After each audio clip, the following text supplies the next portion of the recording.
There's been a shocking admission from Washington. President Obama's new Muslim envoy now admitting to once defending a man who later pleaded guilty to conspiring to aid a terrorist group.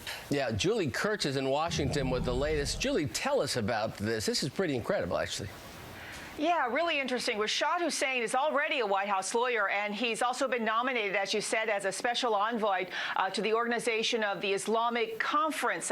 Through the White House, Hussain released a new statement late Friday night. In it, Hussain now admits to offering supportive statements about Sami al-Arian, who was a fundraiser for the Hamas terrorist organization, and in 2006, in fact, was sentenced to 4 years in prison for conspiring to aid the Palestinian Islamic Jihad. Now, that's a group the U.S. considered a terrorist organization. Mr. Hussain was quoted in an article in the Washington Report on Middle Eastern Affairs as saying in 2004 that al-Arian was the victim of, quote, politically motivated persecutions. Now, some background here.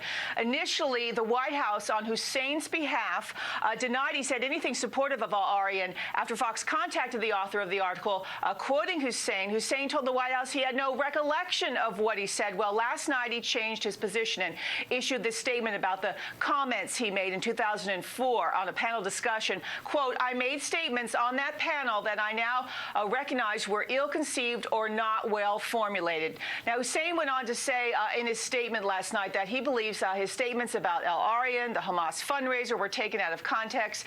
And in fact, guys, the quotes were later modified by the publication. In support of Mr. Hussain, the White House is also now pointing to media reports that suggest that most of the evidence against al-Arian and public awareness of his ties to the terrorist group came to light in 2005. That was a year after Hussain made the comments supportive of al-Arian. But the fact remains that he is now making a different statement about what he said and how he was quoted. Back to you. All right.